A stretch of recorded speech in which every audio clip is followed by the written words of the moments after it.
Hello, আসসালামু আলাইকুম। ওয়ালাইকুম সালাম। সবার সাথে কালেকশন ভার্সেস করেন। হ্যাঁ, আমি কালেকশন ভার্সেস করি, তো তোমার কি সমস্যা? আমার কোনো সমস্যা নাই, আমার সাথে একটা কালেকশন ভার্সেস করেন। আপনি তো বেশি ভাই মেয়ে ভাব মানুষের দেখান। সাথে কালেকশন ভার্সেস করবো? ভাই দিন এতই খারাপ চলে যাচ্ছে, আজব কথা। মেয়ে মানুষটাই কি হয়েছে কালেকশন ভার্সেস করে শোনো, তোমার দেখান। কথা শুনে কেমন কিন্তু পারেন? আমার অনেক রাগ হইতেছে, বুঝছো? তুমি কি সিরিয়াসলি কালেকশন ভার্সেস করবে? অবশ্যই আমি আপনাকে রাগানোর জন্যই বলতেছি, কারণ আপনি তো আমাকে গ্রুপেই নেন না। আচ্ছা যাই হোক, ঠিক আছে, তুমি এটা দেখাও। হ্যাঁ, এইটা এটা আছে? নাই ভাইয়া।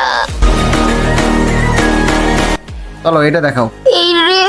এই ড্রেস তো দাঁড়ান দেখি, নাই আমার কাছে। এটা দেখাও, তুমি প্যারা নাই, এত লাফাইতেছো কে? নাই। কি কি আপনি দেখাচ্ছেন? আমি তো পারতেছি না আপনার সাথে।